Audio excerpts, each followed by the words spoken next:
अभी मुजफ्फरपुर के अंदर एक थाना है जो हमारे खनन पदाधिकारी लिख के दे दिए और लगभग 15 दिन तक उन्होंने एफआईआर नहीं किया।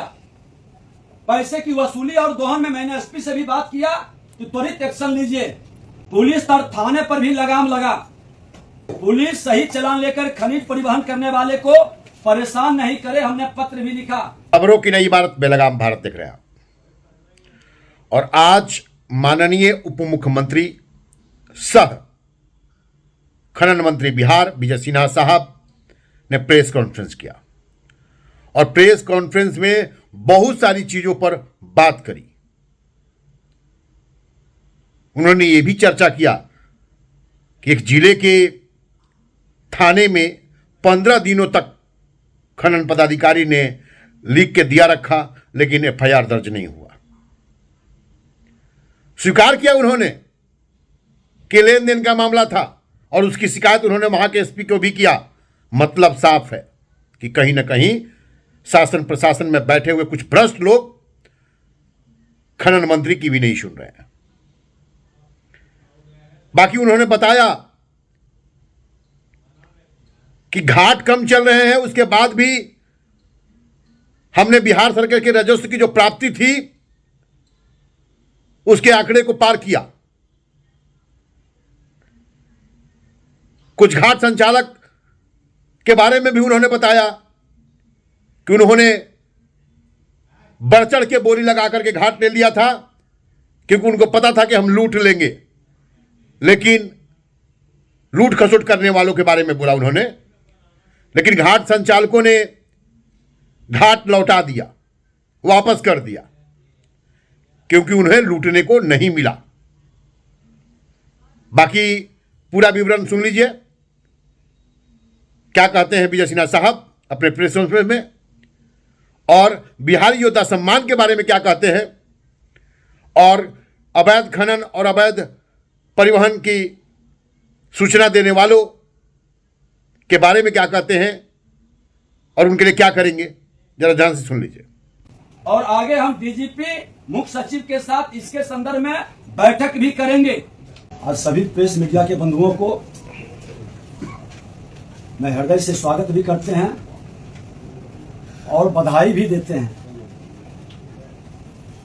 कि जिस बालू को माफिया से जोड़कर बिहार के छवि को धूमिल किया जाता था, आज कुशल प्रबंधन एवं नियमित अनुश्रवण के फलस्वरूप खान एवं भूतत्व विभाग द्वारा वित्तीय वर्ष 2024-25 में अब तक का सबसे ज्यादा राजस्व वसूली की गई है।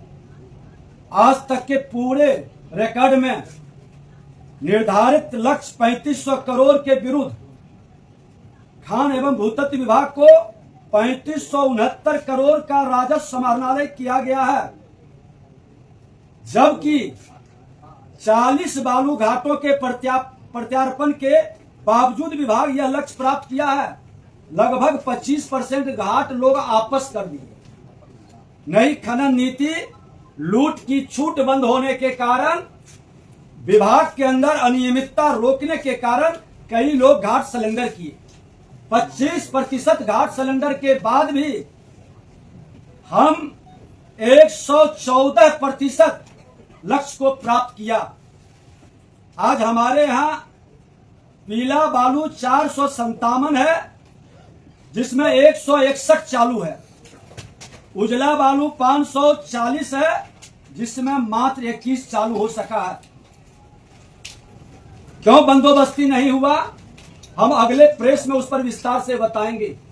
क्या क्या फैक्टर है, कौन कौन लोग इसके लिए जिम्मेदार हैं और क्या सुधार की जरूरत है।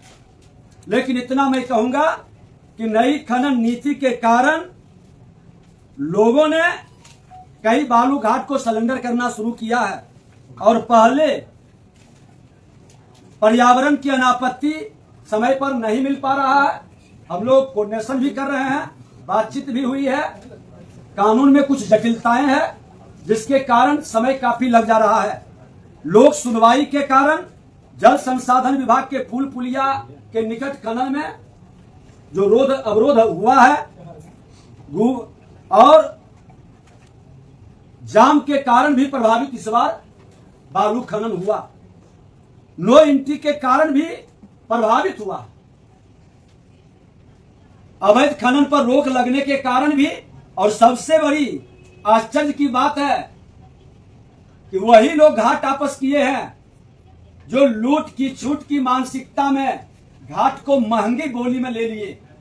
और जब कानून हमने बनवाया माननीय मुख्यमंत्री जी के नेतृत्व में, खनन नीति बनी, तो लूटने की मानसिकता को ब्रेक लगा और उन लोगों ने सरेंडर का कार्य प्रारंभ किया, जिस पर अगली प्रेस में हम विस्तार से बताएंगे कि क्या हम शुरू कर रहे हैं एक्शन। और इस तरह से वित्तीय वर्ष 2024-25 में वित्तीय वर्ष 2021-22 की अपेक्षा दुगना से अधिक राजस्व की वसूली हमने किया इस पंचवर्षीय में।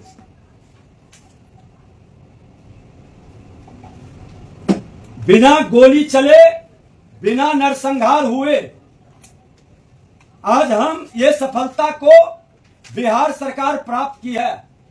कोई जातीय उन्माद नहीं फैला, कोई नरसंहार नहीं हुआ, हमारे विभाग के पदाधिकारी को कोई पीटने का काम नहीं कर पाया।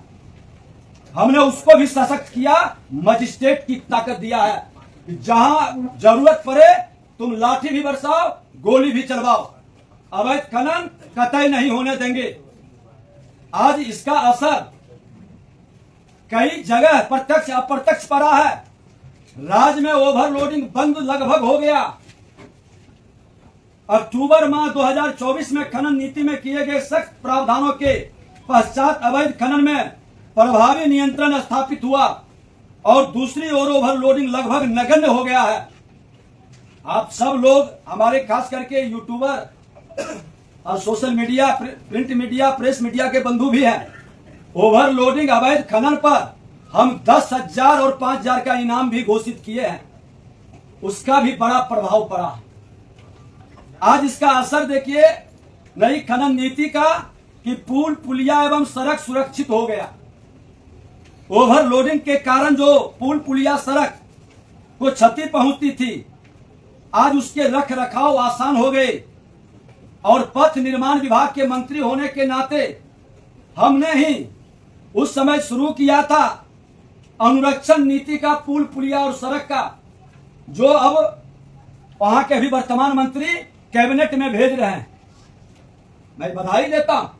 ये अनुरक्षण नीति हमने बनाया, हेल्थ कार्ड पुल पुलिया सड़क का बनाया, और एक नीति और वहां हमने शुरू किया। जिन लोगों ने कॉन्ट्रैक्टर एक्स्ट्रा कैरेज के नाम पर 26 करोड़ जिस तरह से लूटा, और ये कई कॉन्ट्रैक्टर का खेल है। वहां खनन विभाग होने के कारण हमने जांच कराया, जो गलत था। फौज चलान लगा लगा करके विभाग में बिल पास कराते हैं, तो उस पर भी रोक लगेगी अब, क्योंकि जब 100% लगभग सही काम सही चालान कटेगा, तो जितने वर्क डिपार्टमेंट हैं वहां अवैध खनन पर रोक भी लगेगा, उसका उपयोग नहीं कर पाएंगे। उस पर भी अलग से हम प्रेस करेंगे। आज सड़क दुर्घटना में भी कमी आई है। भींगा बालू लेके सड़क पर चलता था, सड़क भी खराब होता था। हमारे छोटे वाहन मोटरसाइकिल के लोग ज्यादातर एक्सीडेंट भी करते थे। आज उससे भी हमको लाभ मिला है। आप देखेंगे एक्सीडेंटल घटनाओं में, खास करके टू व्हीकल में, इस तरह की घटनाओं में कमी आई। पुलिस और थाने पर भी लगाम लगा। पुलिस सही चालान लेकर खनिज परिवहन करने वाले को परेशान नहीं करे, हमने पत्र भी लिखा। और आगे हम डीजीपी मुख्य सचिव के साथ इसके संदर्भ में बैठक भी करेंगे, क्योंकि वृहद खनन का कार्य भी अब बिहार के अंदर शुरू हो चुका है और हमारे ही पीरियड में ये शुरू हुआ है। तो इसके लिए भी पूरी पारदर्शिता और बिहार को देश के नक्शे पर लाने में, बाहर के लोगों को आकर्षित करने के लिए एक नई रणनीति की जरूरत है। और हमने निर्देशित पुलिस थाने को भी, संबंधित विभाग को किया है कि कोई भी खनन पदाधिकारी की उपस्थिति में जांच करने एवं जांच जब्ती की सूचना 24 घंटे के अंदर जिला समाहर्ता को देने हेतु करे निर्देश दिए हैं। इस प्रावधान से पुलिस और थाने पर लगाम लगेगा। अभी मुजफ्फरपुर के अंदर एक थाना है जो हमारे खनन पदाधिकारी लिख के दे दिए और लगभग 15 दिन तक उन्होंने FIR नहीं किया। पैसे की वसूली और दोहन में मैंने SP से भी बात किया कि त्वरित एक्शन लीजिए। और जो लोग इस तरह के एक्शन में कौन थाना है? खुदा है बता देंगे अगले प्रश्न। इस तरह की मानसिकता कतई स्वीकार नहीं होगी। और मैं बता दूं कि अराजकता फैलाने वाले राजद कांग्रेस के पीरियड के मानसिकता के नेता हो या पदाधिकारी अब बिहार को कतई स्वीकार नहीं है।